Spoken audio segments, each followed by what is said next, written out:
Good afternoon. Come on in. Come on in. I hope you're doing well. I'm sharing this. If you could do the same, that would be great. Come on in. Happy Sunday to you. Happy Sunday to you. It's your boy Rajel. I'm here with you today. Just want to kick it with you today. Just got a couple things to talk to you about, talk with you. Uh, so yeah, come on in. Hey, welcome, welcome. Hope you all are doing well. Happy Sunday. Happy July. We're like in mid July already. Can you believe that? Time flies when you're having fun. Sometimes it flies when you aren't. Come on in. How you all doing? Who's with me? Who's with me today? Hey, Mom. Always good to have your mama with you. How you all feel today? I feel good. I feel good. I can tell you this. I'm getting a little older. I've got some knee pain this week. I don't know where it came from, and it doesn't seem to want to go away. I'm like, what in the world?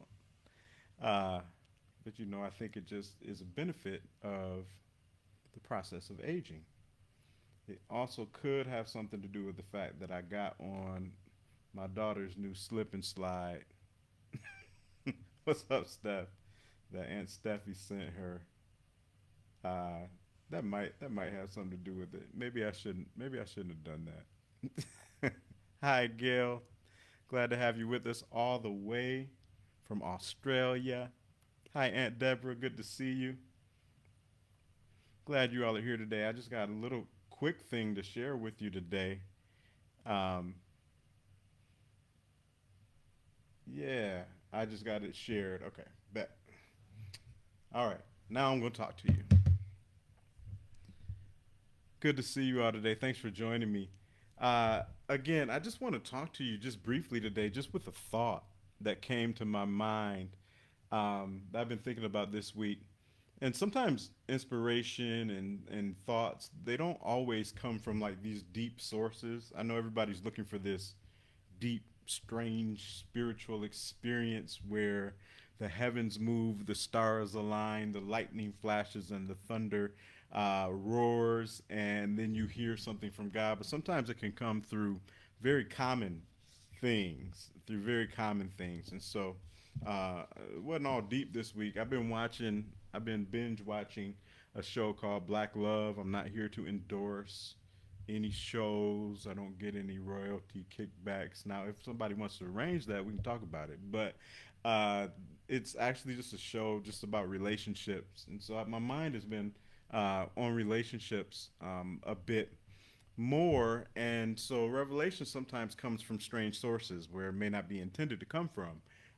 And so as I think about relationships in the natural relationship of marriage, my relationship with my wife Camille, um, it also begins to have some revelation and some tie-in to relationships uh, with our relationship with God, with the Creator.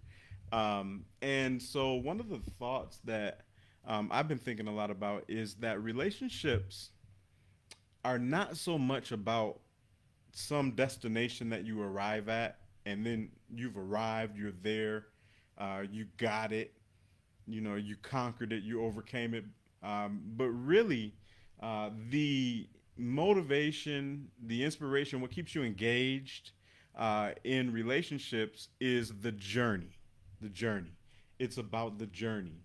And if you aren't committed to the journey, if you're just trying to get to a certain destination, if you're more committed to where you think or envision yourself going because of relationship, you miss out on the real meat of what relationships really are about. And they are about the process, they are about the journey. Oh, that word I use is almost like a bad word to us when we think about it, because process, it sounds just like what it is. It is a lot of work. And many times we don't want to go through whatever processes are in place to develop us, to build us, to grow us into the people that we are trying to become. If we had it our way, we would bypass all processes and go straight to destination. But really, what you get most out of every relationship, out of every journey that you're on, is the process. It processes you. It may oh like a manufacturing plant may process certain food or may process certain products. In order to become the product, the destination, you have to go through the process. I wasn't planning on really stopping here the way I am right now. But hopefully, I'm encouraging somebody today to recognize that what you're in, even though you're trying to claw your way out of it, you need to be able to find yourself in it, to be fully present in process. Get everything that you can in the process. Enjoy every moment of the process because life goes so fast. That's why my knee is hurting, right? Because my life is going fast. Life goes so fast. And if you are so focused on where you're trying to get to, or if you get stuck looking at where you've been, what happens is you miss this progress, eon, progression. You miss this progression of life that happens that is transporting you, and really the point is the process. Oh my goodness, the point is the process. And so, in relationships with people, long-term covenant relationships, I'm talking about like marriage, ones that are intended. I know it doesn't always work out that way, but they're intended to be eternal. They're that's why we have these circular pieces of jewelry on to remind us of the eternal nature, the constancy, the evolving and revolving nature of long-term relationships. And those don't only happen in marriage. There are siblings, there are parents. These are relationships that the intention of them is that they don't stop. The intention is that in some of these relationships, even if you want to stop it, you can't. As long as Stephanie's on here today, so I'll pick on her. So as long as we are on this earth, no matter if I get on her nerves and she doesn't want to deal with me anymore or not, there's nothing she can do to stop me from being her brother. Because that is something that is a permanent covenant long-term relationship. Now, it doesn't mean that you're always happy in it. It doesn't mean that it always makes you smile. It always makes her smile, but it doesn't always make me smile. Whatever the point, I'm joking. But the thing is, it's a process. It is a duration. It is a journey. It is a journey. So when you're a child, the relationship looks one way, and then as you become an adolescent, it's another way, and as you become an adult, a young adult, it becomes another way, and as you begin to get older, I'm seeing that those relationships, it's ever, it's the circle, it's forever, eternal processing, and it's not about we at one day we're gonna arrive at this point where we become. Instead, we are it through the process, through the changes, through the ups, through the downs. Same in marriage. It is intended to be an eternal, for better or for worse, sickness and in health, till death do us part. In other words, as long as we are breathing, as long as we are existing in this realm, the intent is that we will be connected. The intent is that I will be with Camille as long as there is a Camille, as long as there is a Rajel. Okay, so it's a circular process, and so one of the interesting things on this show that I was watching, somebody brought up something that Camille and I talk about often, and it is the fact that relationships are so, and not just marriage relationships, but that's what I'm using because that's where it came up, and that's what brought it into my. So you take it however you need to take it.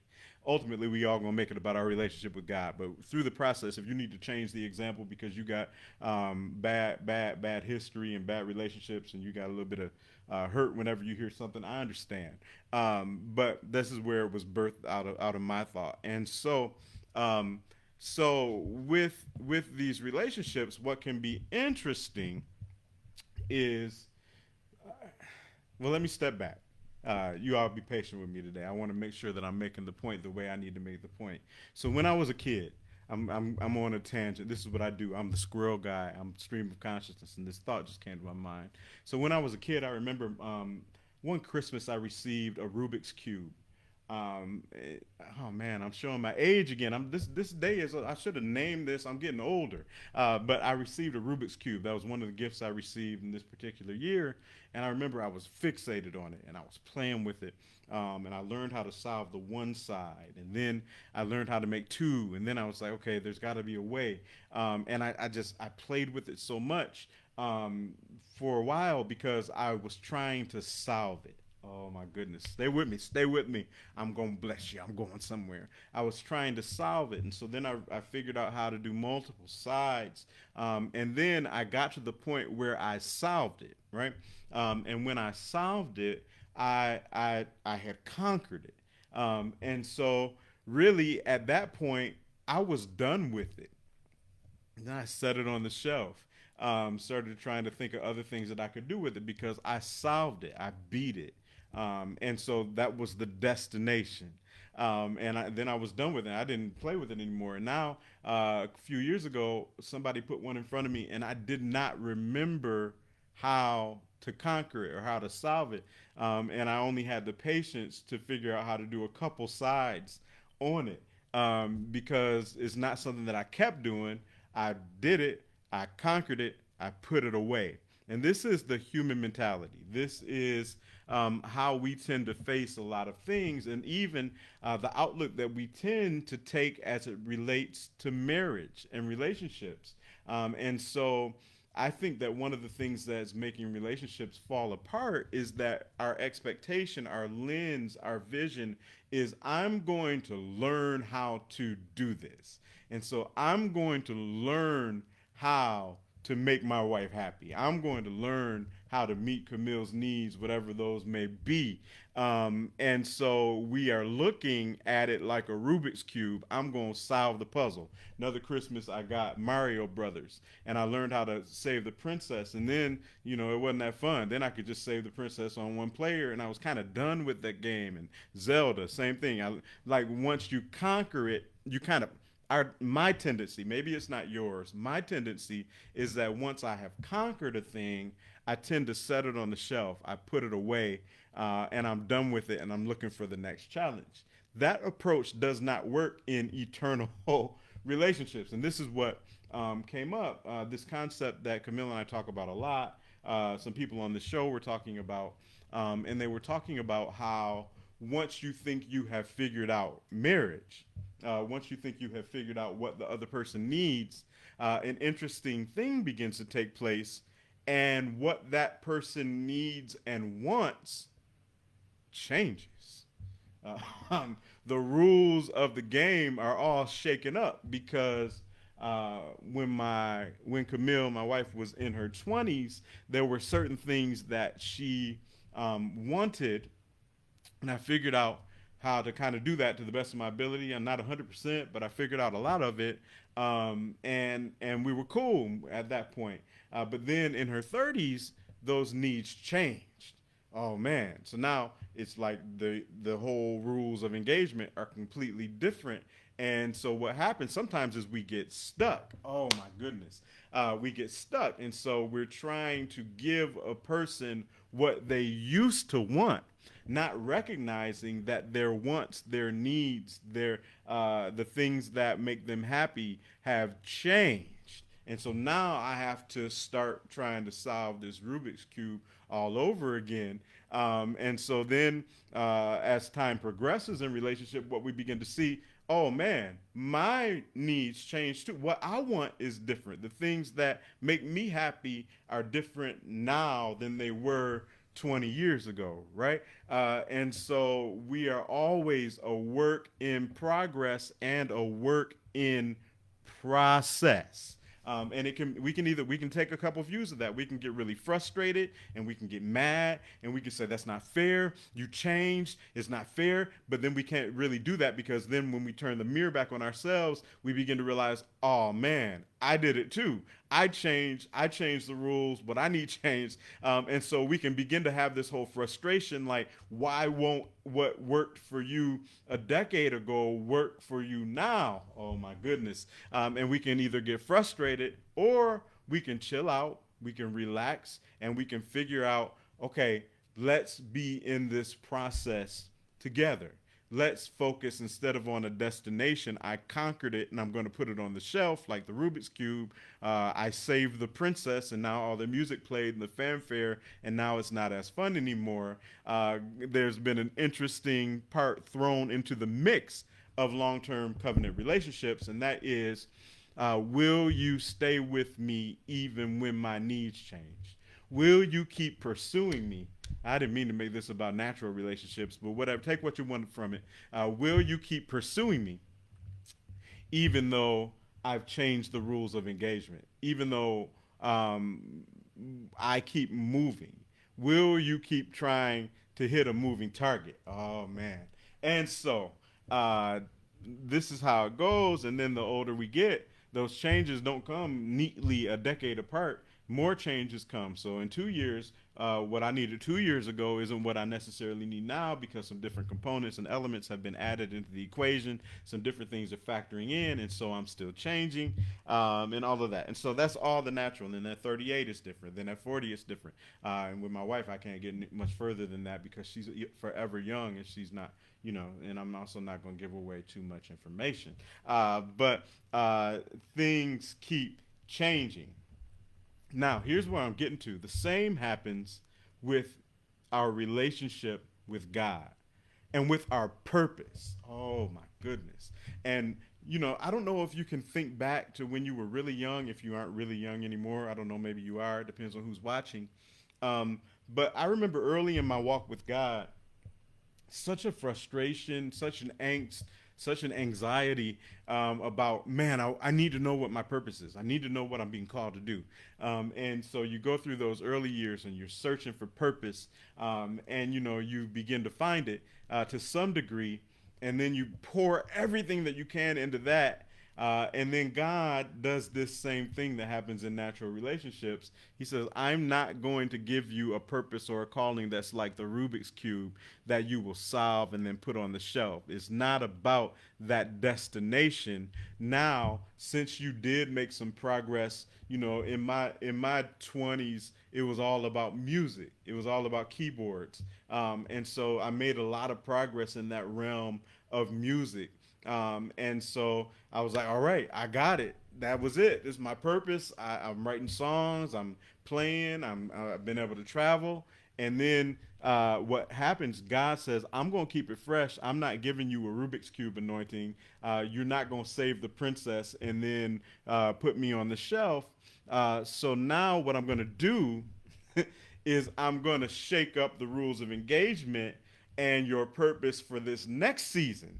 And this is what people don't talk about because we think that there's just one purpose, but there may be, but it comes in phases, and all things work together for the good. And it forms something that is macro, but it forms it through micro moments, through processes. We make progress through the process, and so where it was music in the 20s and the 30s, it began to shift toward pastoral ministry and the preaching. Now, I'd always had some elements of that, not always, but for many years it had elements of that. But my main focus was music. But then it began to shift into speaking and preaching, and then into pastoral, and then into whatever is in right now, influencing on different levels. But all of these pieces begin to build on each other. But the rules of engagement change because God says, I need to keep you fresh. Fresh. Somebody said, keep it fresh. Somebody type it. I got to keep it fresh. And so he says, I'm not necessarily going to function with you in your 40s the same way I functioned with you in your 30s, which wasn't the same way that I functioned with you in your 20s, which wasn't the same way that I functioned with you in your teens and prior. But everything is going from glory to glory, from strength to strength, from faith to faith. And it's all working together to form this process. Yeah. this eternal process of seeking him for the next thing, of seeking him. Where are you flowing in now? And here's one thing I want to share with you. Don't get stuck. I could have named this talk that today. Don't get stuck. What he was moving in for you in previous seasons may not be the same thing that he's going to move in you for in this one that you're in right now. And many times what happens is people get stuck in the last season. Oh man, I know I didn't take a verse and text and not preaching, not grabbing my ear and yelling at you, but I believe you're getting some insight and some revelation if you're sticking with me through this talk today. Because what has happened for many people is they've become frustrated and they've gotten stuck because they thought that the way that he did move was the way that he would always move. But he is not limited, oh my goodness, by our limited thinking. He is not limited by what we expect is going to be. He says, I will do a new thing. I will do a new thing in you. And so he keeps you searching. He keeps you chasing after him. He keeps you pursuing him. But many times what happens is growth stops because pursuit stops. And so I'm here to challenge you today not to let your pursuit of where he is stop you. Don't miss where he is because you're looking for him where he was, or even don't miss where he is because you're looking where you expected him to be. Because your expectations don't determine his movement, and he is putting you through a process. He is putting me through the process. We're not putting him through a process. He's putting us through a process. And in order for us to progress in our lives, we have to be willing to go through the processes that he sets before us. And it may be different in different seasons. He may manifest himself in different ways through different things that you're going through. But ultimately, all things work together for the good of them who love the Lord, and he will continue to take you from faith to faith, from glory to glory, from strength to strength, because he is processing you, and he will ultimately land you in a destination, a destiny, a place of promise, a place of promise, a place where promise is right there, and you only get there, you only get to promise through process. You can only make it to promise if you are willing to go through the process.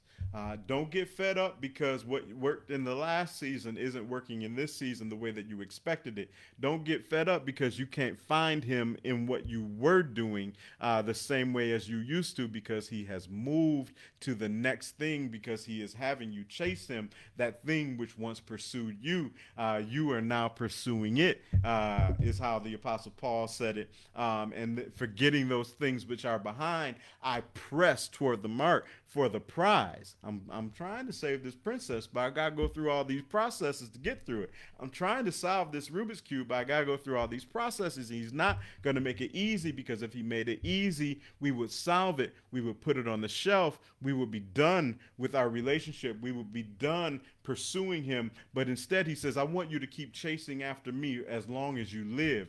And so, just as in marriage, the rules of engagement change from year to year. The same thing happens in our pursuit of purpose, and God is that he keeps it fresh. He's keeping it fresh, and he wants you to keep pursuing him through the process all the way to the promise. I hope that's helping somebody today.